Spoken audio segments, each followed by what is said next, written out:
nabad wacan daawadayaal ku soo dhowaada muuqaal kale oo xiiso badan idinkagana imaanaya Alkownayn Media. Haddii ay tahay markii kuugu horeysay channelka, fadlan subscribe dheh, muuqaalkana like saar. Mahadsanid.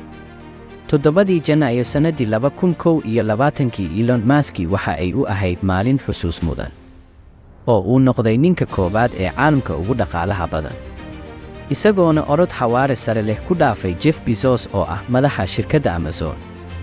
maanta waxa aynu eegaynaa diyaaradda khaaska ah ee uu ku safro bilyaneerka weyn ee Elon Musk oo ah mid ka mid ah diyaaradaha caalamka ugu qaalisan, qiimaheedana uu gaarayo $70 milyan oo doolarka Mareykanka ah. yeelashada diyaarad gaar ah waa mid ka mid ah farsamooyinka ay isticmaalaan dadka taajiriinta ah si ay u muujiyaan hantidooda. bilyaneerada Richard Branson iyo Elon Musk ayaa lagu yaqaanaa iibsashada waxyaalaha waalida ah, iyagoo sanadkii qarash gareeya celcelis ahaan $80 milyan oo doolarka Mareykanka ah. waa wax uusan ku riyoon karin qofka caadiga ah. Elon Musk waxa uu leeyahay 2 diyaaradood oo gaar ah, ahna nooca Gulfstream oo ka diiwaan gashan shirkadda Falcon Landing oo xiriir la leh shirkadaha Tesla iyo SpaceX.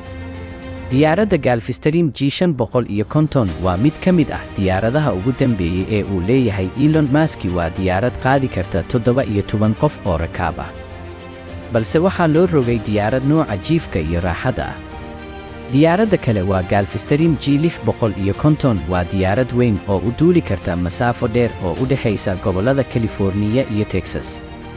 iibsashada diyaarad gaar ah waa mid mudnaan gaar ah u leh madaxda iyo maalqabeennada awoodda leh marka loo eego fududaynta safaradooda degdega ah, oo laga yaabo inay hal maalin u kala duulaan dhowr gobol. diyaaradda gaarka ah ee Gulfstream G650R waxaa la farsameeyey sanadkii 2015 waxaana la soo saaray sanadkii xigay ee 2016. waxa ay u taagan tahay Extended Range oo micnaheedu yahay in si joogto ah loo horumariyo lana helo waxqabadka ugu sarreeya ee ay yeelan karto diyaarad ganacsi dhanka awoodda iyo masaafadaba. diyaaraddani waxa ay badda u jirsan kartaa 7,500 mayl iyada oo sidoo kale duuli karta 13,890 kiilomitir.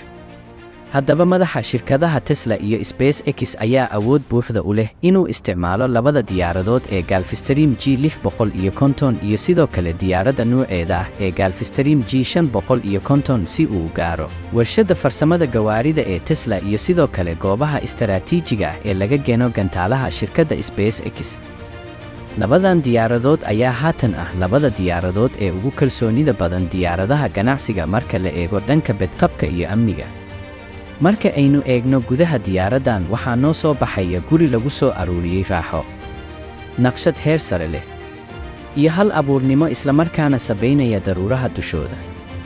diyaaraddani waxa ay leedahay ilaa 4 qayb oo kala ah: qaybta cuntada, qaybta shaqada, qaybta madadaalada, iyo qaybta nasashada. waa diyaarad la habeeyey iyada oo la tixgelinayo hal abuurka iyo sidoo kale raaxo jacaylka Elon Musk.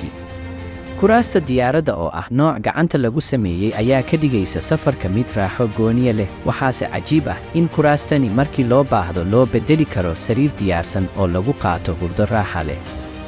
tiknoolajiyadda diyaaradda ayaa ah mid heerkeedu sarreeyo. waxaa ku xihan shaashadaha madadaalada internet Wi-Fi satellite ah oo xawaarihiisu sarreeyo, iyo sidoo kale raadiyaha XM oo satellite ah. waxaa suurtagal ah in gudaha diyaaradda laga daawado muuqaal ka imaaday mid ka mid ah 3 kaamiro ee ku rakiban qaybta dibadda ee diyaaraddan, taasi oo ay si toos ah u daawanayaan duuliyayaasha iyaga oo dhex mushaaxaya daruuraha sare ee cirka. marka aad ku safrayso diyaarad gaar ah, safarkaagu waxa uu noqon doonaa mid raaxadiisa wata, kumana sii jirto marka aad ku safrayso diyaaradda Gulfstream G650.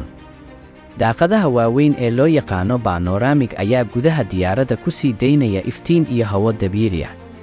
waana tan ay diyaaradda Gulfstream G650 ay kaga duwan tahay diyaaradaha ganacsiga kuwaasi oo isticmaala marwaaxado si ay u qaybiyaan hawada yar ee ku jirta gudaha diyaaradda. hawada waa la qaboojiyaa, la nadiifiyaa, kadibna si joogto ah ayaa loogu qaybiyaa gudaha diyaaradda, iyada oo gudaha diyaaradda laga sii daynayo si neef kasta oo qof ku qaato aysan u noqon mid dib loo isticmaalo. ugu dambayntiina marka la eego heerka uu gaarsiisan yahay magaca mansabka sare ee Elon Musk oo lagu daray inuu jecel yahay hadal haynta iyo inuu sameeyo waxyaalo la yaab leh. Diyaaradda Gulfstream G650 ayaa ah mid u qalanta. Maalqabeennada kale ee diyaaraddan ku safrana waxaa ka mid ah Jeff Bezos oo ah madaxa shirkadda Amazon, aktarka caanka ah ee reer Ameerika oo lagu magacaabo Dwayne Johnson, Cristiano Ronaldo oo ah ciyaaryahan dhanka kubadda cagta ah, Steven Spielberg oo ah filim sameeye American ah, iyo sidoo kale Oprah Winfrey. Intaa waxaa ku eg muuqaalkeena maanta. Nala wadaag aragtidaada ku aadan diyaaraddan iyo waxa aad la yaabtay. Mahadsanid.